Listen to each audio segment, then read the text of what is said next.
మరొకసారి తెలంగాణకు rain alert జారీ చేసింది వాతావరణ శాఖ. బంగాళాఖాతంలో వాయుగుండం ఏర్పడడంతో మరో 2 రోజుల పాటు భారీ వర్షాలు ఉండబోతున్నాయంటూ వాతావరణ శాఖ హెచ్చరికలు జారీ చేసింది. 11 జిల్లాల్లో నేడు అతి భారీ వర్షాలు కురుస్తాయని చెప్పింది. అక్టోబర్ 1న బంగాళాఖాతంలో అల్పపీడనం ఏర్పడే ఛాన్స్ ఉందని, ఏపీలోనూ 3 రోజుల పాటు వర్షాలు కురుస్తాయని, గంటకు 40 నుంచి 50 కిలోమీటర్ల వేగంతో ఈదురుగాలులు ఉంటాయంటూ వాతావరణ శాఖ హెచ్చరికలు జారీ చేస్తుంది. మత్స్యకారులు 5 రోజులు చేపలకు వెళ్లొద్దంటూ కూడా సూచనలు చేసింది. ఇప్పటికే కురిసినటువంటి వర్షాలతో హైదరాబాద్ మహానగరం తడిసి ముద్దయింది. చాలా లోతట్టు ప్రాంతాల్లో ఇప్పటికీ పరిస్థితి చాలా అధ్వాన్నంగానే ఉంది. మరోవైపు మూసీ పరిసర ప్రాంతాల్లో ఉప్పొంగి ప్రవహిస్తున్నటువంటి వరద నీటిని మనం చూస్తున్నాం. ఈ నేపథ్యంలో మరొకసారి వాతావరణ శాఖ హెచ్చరికలు జారీ చేయడంతో ప్రజలు మరింత భయాందోళనకు గురవుతున్నారు. మరిన్ని జాగ్రత్తలు తీసుకోవాల్సిన అవసరం ఉంది. ముఖ్యంగా తీర ప్రాంతంలో ఉండే ప్రజలు ఇటు ఏపీలోనూ తెలంగాణలోనూ రెండు రాష్ట్రాల్లోనూ భారీ వర్షాలు కురుస్తాయంటూ వాతావరణ శాఖ చెబుతోంది.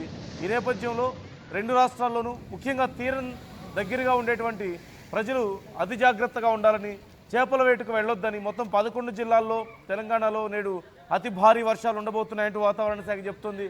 వాతావరణ శాఖ చెప్తున్నటువంటి వివరాలు ఇంకా క్లియర్గా తెలుసుకుందాం. శివరామకృష్ణ జాయిన్ అవుతున్నారు మా ప్రతినిధి.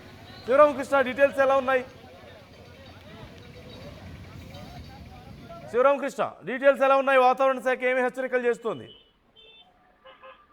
నందు, బంగాళాఖాతంలో బలపడుతున్న తీవ్ర అల్పపీడనం వాయు బంగాళాఖాతం దీన్ని ఆనుకుని ఉన్న మధ్య బంగాళాఖాతంలో కొనసాగుతున్న ఈ అల్పపీడనం తీవ్ర అల్పపీడనంగా అయితే మారింది.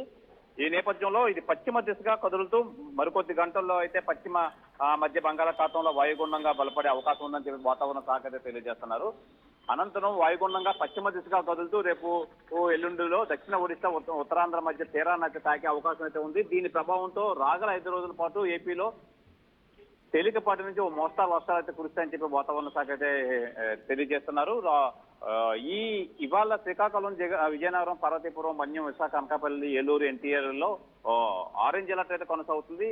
ఈ కాకినాడ, పశ్చిమ గోదావరి, కర్నూలు, నంద్యాల, అనంతపురం, కడప జిల్లాలో అయితే ఎల్లో అలర్ట్ అయితే వస్తుంది. అయితే పార్వతీపురం, అల్లూరు, ఏలూరు, పశ్చిమ గోదావరిలో, ఎన్టీఆర్, పల్నాడు, ప్రకాశం, నంద్యాలలో అయితే ఎల్లో అలర్ట్ అయితే కొనసాగుతుంది. అయితే కోస్తా తీరం వెంబడి 40 నుంచి 50 కిలోమీటర్లు, గరిష్టంగా 60 కిలోమీటర్ల వేగంతో అయితే గాలులు వేస్తాయని చెప్పి వాతావరణ శాఖ అయితే తెలియజేస్తున్నారు.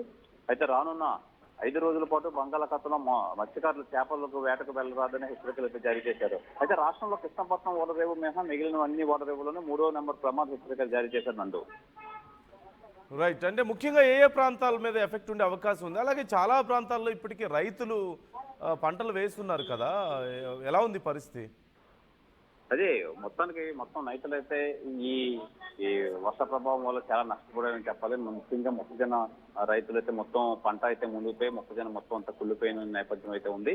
అయితే ఈ ప్రభావంతో మొత్తం అంతా ఎక్కడికక్కడ రైతులైతే తీవ్రంగా నష్టపోయారనే చెప్పాలి. నిజంగా ఈ కోస్తా జిల్లాల్లో అయితే మటుకి విస్తారంగా వర్షాలు అయితే కురిశాయి. ఈ నేపథ్యంలో అయితే మటుకి రైతులు మటుకి భారీగా నష్టపోయారని చెప్పాలి. నందు, right. Thank you Sivaramakrishna, thanks for the details. Right, మొత్తం మీద 2 తెలుగు రాష్ట్రాల్లోనూ భారీ వర్షాలు ఉండబోతున్నాయంటూ వాతావరణ శాఖ చెప్తుంది. 11 జిల్లాల్లో తెలంగాణలో ఈ భారీ వర్షాలు ఉంటాయంటూ హెచ్చరికలు జారీ చేసింది. మనందరికీ తెలిసిందే, వచ్చే వారం వరకు వర్షపాతం ఖచ్చితంగా ఉంటుందని, వర్షాలు పడతాయంటూ వాతావరణ శాఖ చెప్పింది.